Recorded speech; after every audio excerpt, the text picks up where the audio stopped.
We're in a series called Dark Nights and Bright Days. I know Tupac had a song about that, Dark Nights and Bright Days. It's not based on him or his lyrics. I suppose it could be. I didn't read what the lyrics were, but I did come across the title as I was looking at these things.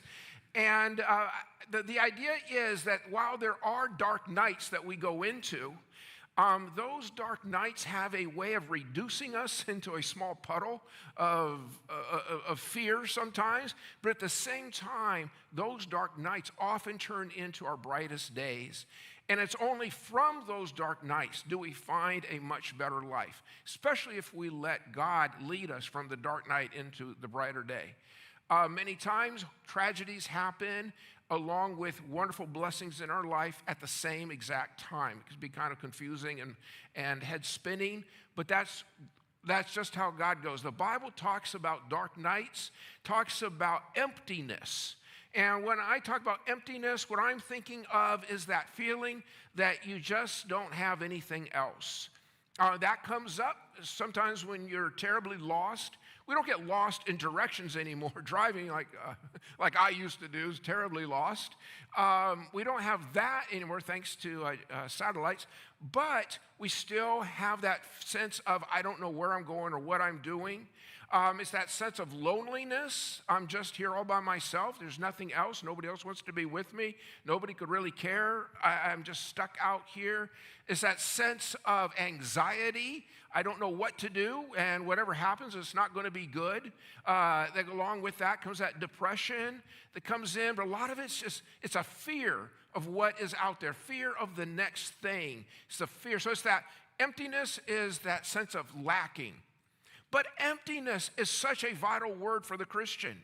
And emptiness is presented as something good in the life of the Christian in the sense that it refers to what is inside of us that disrupts or creates a barrier between us and God. And so Scripture talks about emptying ourselves of those things, which is usually ourselves. And so in that sense, emptiness is great when it creates room and creates awareness of God's Spirit or God's presence. So in that sense, emptiness is to be pursued. You still have to work out, is it a negative thing or a positive thing in your life? And if you can come to the point in your head where you can realize it's a positive thing when God fills your life, when God fills that space. There's emptiness, but what you are emptying of is significant to be emptied of. It's important to be emptied of those things so you can be filled with who God is in God's presence. We come across this intentional emptying of ourselves, and it can come and it can go in our lives. Usually, when something scares us, we freeze, or it causes us to become very disoriented, and that's where these feelings of emptiness or these feelings of lack happen. It's in the triggering of that, whatever it might be. I love nature, I love birds, I love animals, and I have a bird feeder right outside my office window, and I love looking up every once in a while and watching the birds around it, and it attracts other things. One of the things that attracts, of course, are squirrels, and so I have one of those squirrel-proof bird feeders, but I do like watching the squirrels trying to get into the bird feeder. So far, so good. And I enjoy watching the squirrels eating whatever the birds spill out. And so they're there on the ground trying to eat the seeds. Sometimes when I leave my office to go to my car, I come around a wall, come around a corner, and the squirrels did not expect to see me. And they go berserk when I come around the corner like that. They just run for their lives. And sometimes I chase them. And I chase them because their agility is incredible. They might run up a tree, and then they'll jump from one branch to another branch, or a lot of times they have burrows on the other side of the parking lot. And so they'll run over there, so I'll run over there as fast as I can to see which burrows they go into, or sometimes they just climb the tree. It's just amazing how far some of these little guys can jump. And we also have rattlesnakes around here. The other night we had a car parked, and they were, I don't know what they were doing in the dark bushes over there, but I knew they were there because their car was parked. And so I went out just a little bit into those dark bushes, and I said, I can't see you guys, but the rattlesnakes can. And this season we have a lot of baby rattlesnakes, so they don't have the rattlers, but they will bite you. So I just want you guys to be aware of when you guys walk, try not to get bitten by a rattlesnake. And then I heard a little faint voice go, really? And I go, yeah, it happens all the time. Okay. And so I came back, waited in my car, and pretty soon the little kids come squirting out of there. So we do, but I'm worried about snakes going into the squirrels' burrows. And I thought, well, why wouldn't a rattlesnake go into the burrows? And so I looked it up, and I found out that the California ground squirrel is an enemy to the rattlesnakes, and that they have proteins that protect them against the venom of a rattlesnake. And they're very fast, and they wave their little tail, and it disorients the rattlesnake, and then they jump on the rattlesnake and bite it. So I guess they don't worry about rattlesnakes going into the burrows. And another thing, just amazed at nature and how people react, under times of fear and panic and things like that. All that to say, I'm going to read you guys an account that you're very familiar with, and it's of Peter walking on the water. And what we notice about Peter, his first gut reaction is to follow Jesus out onto that water. That was his gut reaction, and he's doing great. And then he's not. And you guys know the story, but let's read it again from that perspective. And this is from Matthew chapter 14, verses 26 through 31. And I'll read the first verse, and you guys follow up with the second, and we'll make it through that way. When the disciples saw him walking on the lake, they were terrified. "It's a ghost," they said, and cried out in fear.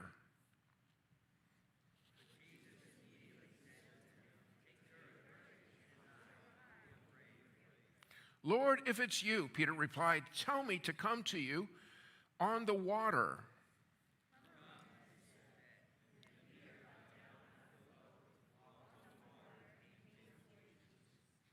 But when he saw the wind, he was afraid, and beginning to sink, he cried out, "Lord, save me."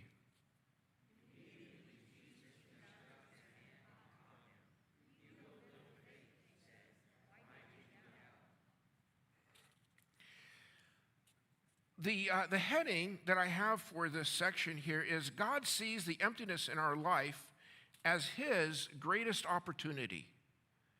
And the first thing Peter did when he saw Jesus, he just saw Jesus, and all of the impossibilities disappeared. And he thought, with Jesus, I can do anything. I can go anywhere. Everything is great. Just go after it. It's all going to be great. Jesus is showing me how to do this. And that was his first reaction. And that was his gut reaction. And it was the right reaction. He didn't freeze in fear like the others in the boat did. And in a sense, you could say Peter was in a moment of vast emptiness where there's nothing, there's no assurance, there's no history of being able to walk on water. There is no example of this other than Jesus standing out there for the first time he's ever seen this. And in the midst of all that, his first reaction was, go to Jesus. If Jesus is walking on the water, if Jesus is out there on the waves, I can go out there on the waves too. I can be there. And so he sets out on that road, or on the wave, I suppose you could better say. And in the midst of all that, what made it all okay, it was not the science of it, or the molecular, anatomy of it. What it was the presence of Jesus that made all the difference for Peter. If Jesus was there, nothing is impossible. If Jesus is there, we're all going to be okay. And that's something that we love about Jesus. One of the qualities of God, the attributes of God, he's all present, he is all knowing, and he is all powerful. That's an identity that we have of God, that God gives us of himself. In this sense, God is all present. He's omnipresent. Everywhere. God is present. Peter realized that in that moment, that in the boat, out of the boat, I'm okay if God is here. And he got out and he's running until he took his eyes off of Jesus and began to think about it. And began to think about what's logical, what is reasonable, what should I expect to happen? And of course, the most negative expectations, right, occur to him. And down he goes. It's as soon as he took his attention off of the Lord. And Jesus comes back and says, why did you doubt? But I think one of the great moments in this is when Jesus is saying, why did you doubt? For us to look back at Peter and say, but he didn't doubt at first. At first, he just went with it, and it was going great. And then afterwards, he took in more information, and then he started to doubt. And in that moment where he starts to go down, the Bible says that Jesus reached down and grabbed him, got him, saved him from sinking in the water there, pulls him back up, which must be interesting. And evidently they get back into the boat. And what Jesus is saying there is, Peter, why did you start to sink? Peter, why didn't you keep going the way you were? And it wasn't about Peter's performance. It was about Jesus' relationship with Peter. And what we see here with Jesus, and we see with Jesus in our own lives, it's not the expectations that we do everything perfectly. It's not the expectation that we amaze, or it's not the expectation even of our own faith. But it's Jesus' relationship with us that overcomes all of that. I wish Jesus, and this is just my own personal way, I wish Jesus had treated Peter a little bit differently. Okay, Peter, the most important thing to do when you try to walk on water and sink is to get back on the water. That's the first thing. You cannot develop a fear of sinking anymore. So let's try this one more time, Peter. I'm going to go out, stand out in front of the boat, and you come walking to me, okay?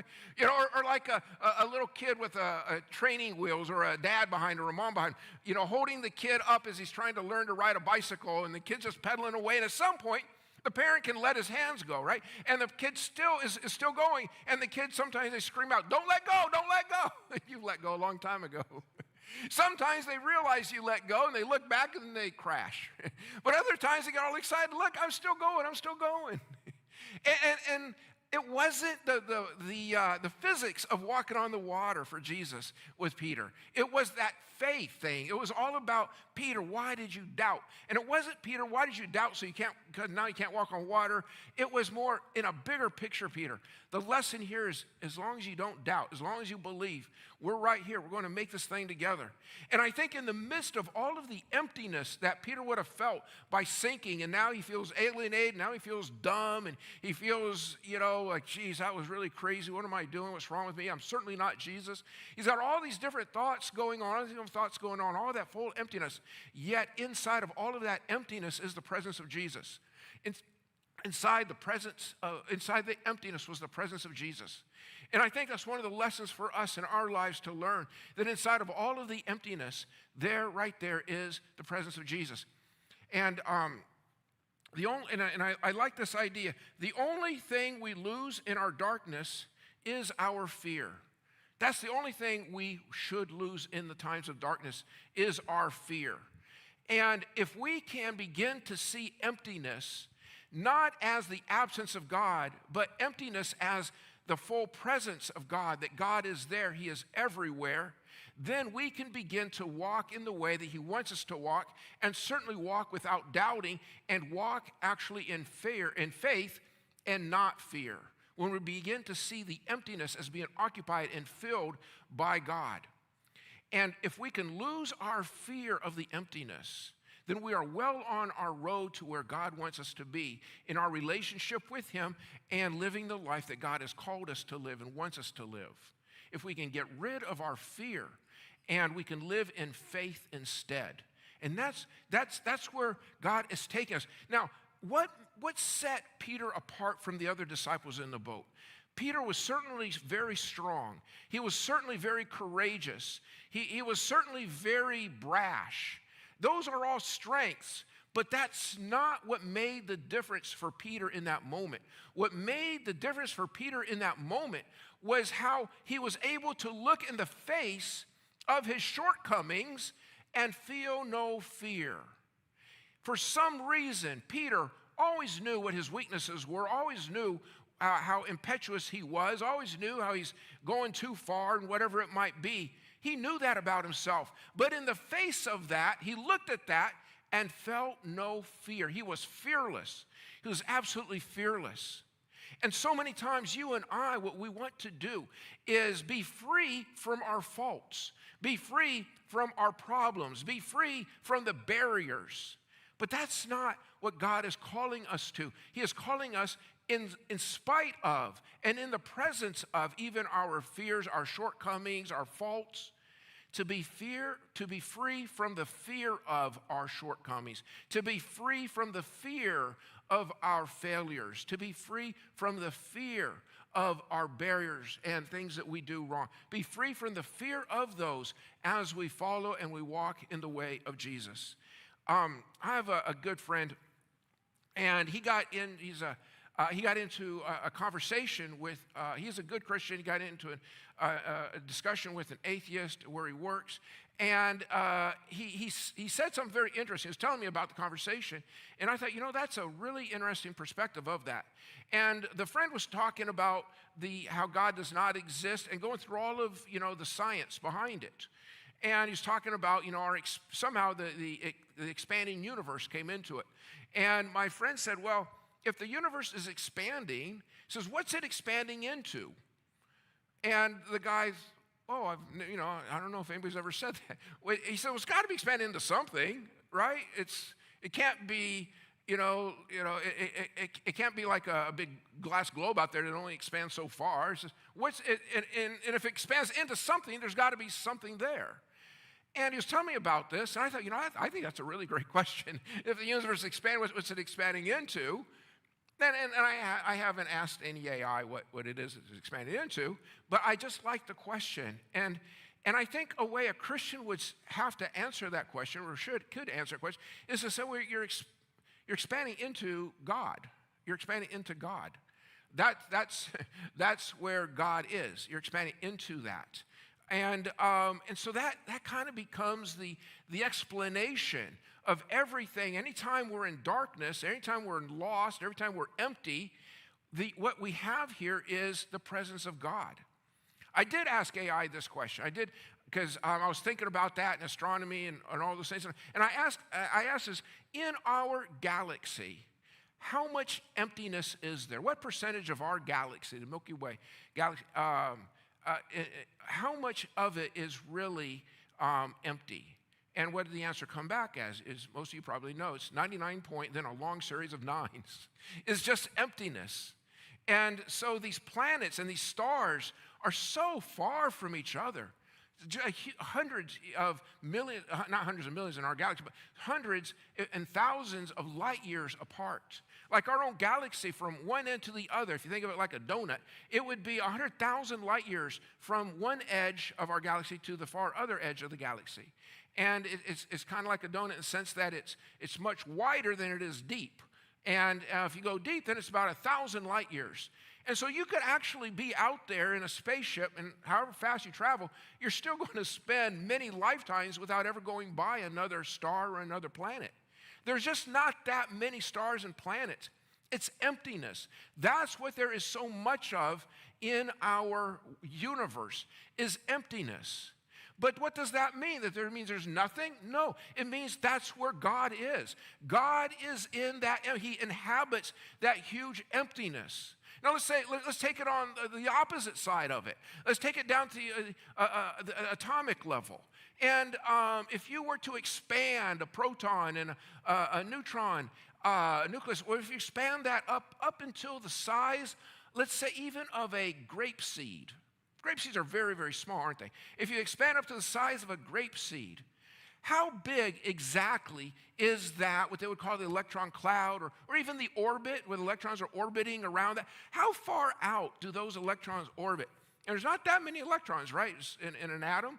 And there's a set number. But it would be like if you took that grape seed and you went into Levi Stadium and you put it on the 50-yard line in the center, then the outside of the stadium, and we're talking about a grape seed size. The outside would be the far periphery of where that atom exists, or where the electrons exist. And so now you can throw in a few, however many, it's certainly less than 100 electrons out there in that entire space, and so even in an atom, 99 point, and then a long series of nines is empty space, just empty space. And it might make us feel a little uneasy that there's that much empty space, but it's not. It's filled with the presence of God. And I think on the other side of this is, that's how much presence of God there is. We might not be able to see everything that is going on, but God is there. God is there in the emptiness. And our view of the emptiness can change. Our view of the emptiness can be transformed into what I do not see is going to hurt me, into what I do not see assures me that God's presence is there. And when we step out into a world, when we step out into a complication, and we step out into moments of fear where we just see lack, and we see emptiness, and we see loneliness, and we feel being lost, and we feel anxiety. No. The world is filled with emptiness. That's what the world is. Your hand looks like pretty solid, right? If you'd come up there and you'd hit me in the face with your hand, I would say, wow, that really hurt. That's a lot of space to really hurt me with, because even our hands are on a molecular level, from our perspective, look pretty solid. But if you were to reduce your size, we know that you would walk right through your hand many times, and you would not see anything in great distances. Everything in the physical world is filled with empty space, but the emptiness is filled with the presence of God. And I think as we go through these things and we are confronted by these things, we can begin to see just how interconnected not only our physical world is, but also our spiritual world. I think when Jesus was on the cross is not the end of everything. The cross is the beginning of everything. And for the Christian, that is very central, because the cross, when Christ died on the cross, that's the beginning of everything in our lives. When Christ died on the cross, it's not the end of our lives. It's not the end of his life. It's the beginning of everything. But yet in that act of dying on the cross, where Jesus is on the cross, we know that, the heavens turned dark, and God, because of all the sin that came on Jesus, and there was that separation for, momentary separation. But where was God in the midst of all of that? God knew where Jesus was. Jesus' perspective, as he looked out into the crowd, as he looked out over the earth, from his perspective, he would have seen great darkness. He would have seen great emptiness. But God knew how to find Jesus in the midst of all of that loss, in the midst of all of the pain, in the midst of the chaos of it. God knew exactly where Jesus was. And God's plan had not stumbled. God's plan had not faltered. God's plan, nothing bad had happened. God's plan is still on course. And God, in the midst of all that, knew exactly where Jesus was. When we look out into our world, we don't know where things are. We don't know where the solution is. We don't know where the answer is going to come from. But don't think for a minute that God doesn't know. God knows exactly where it is. God knows exactly where it is. And it's just like what Peter did when he first did. He just got out and he just started to go. That's the way to flow. Just like when a squirrel or some animal gets frightened, its instincts just said, just go.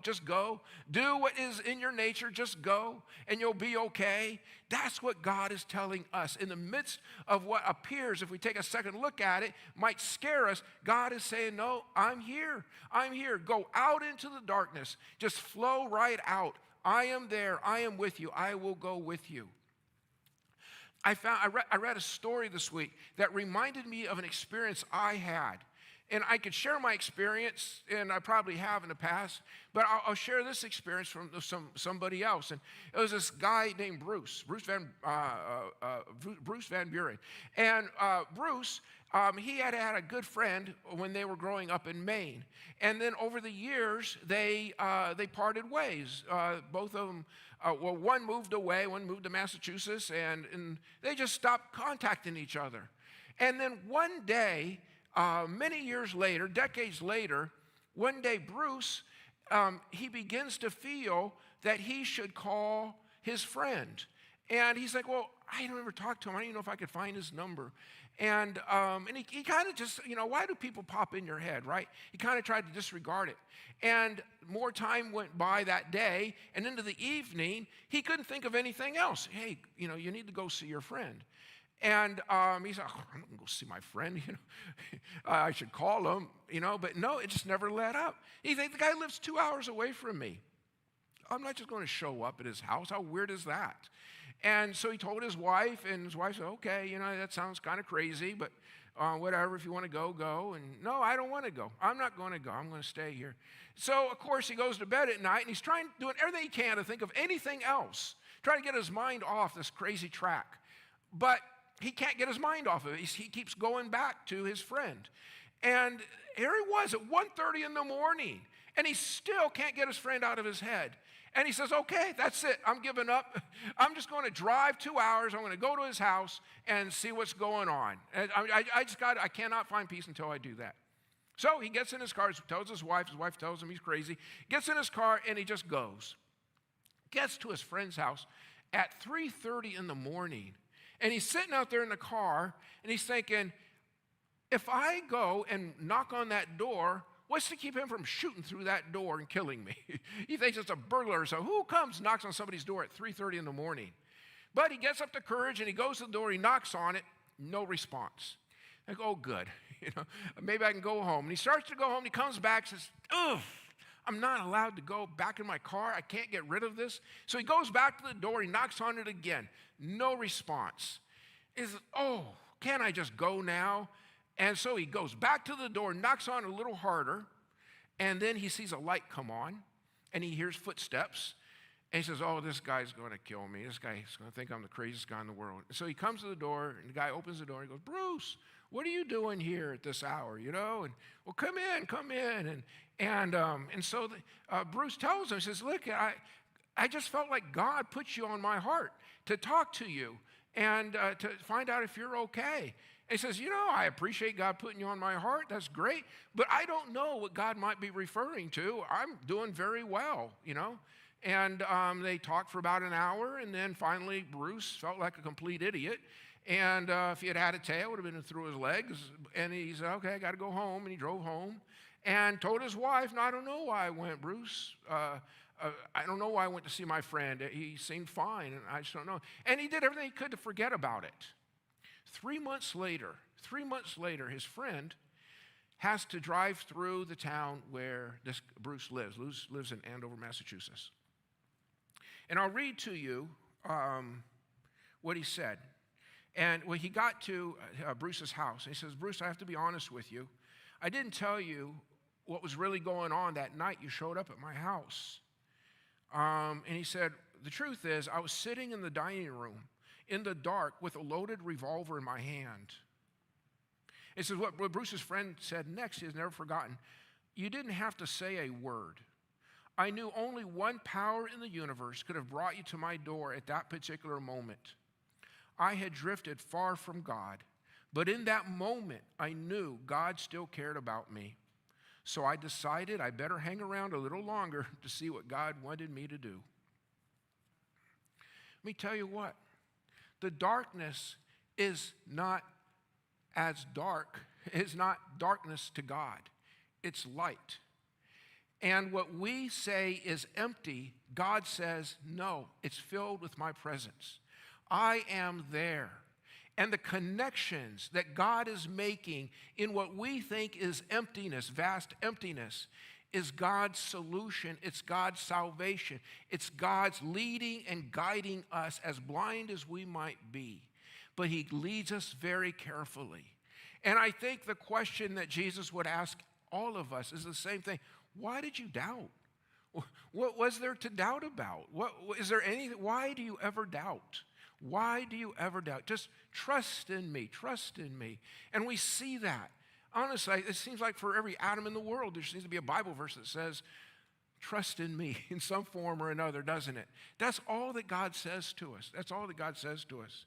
And of course, I couldn't think of this message without thinking of Psalm 139. Where can I go from your spirit? Where can I flee from your presence? If I go up to the heavens, you are there. If I make my bed in the depths, you are there. If I rise on the wings of the dawn, if I settle on the far side of the sea, even there your hand will guide me, your right hand will hold me fast.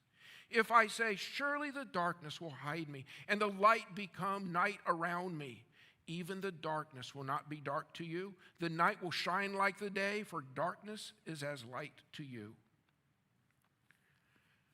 David wrote that 3,000 years ago. Nothing has changed. I think David, it had not changed before David. David puts it in writing, and we read it in our Psalms 139 now. And we tell you what, it's not changed. You cannot go anywhere where God's presence is not. And in your life, you always have fullness of God's power, fullness of God's love, fullness of God's purpose in your life. It is always there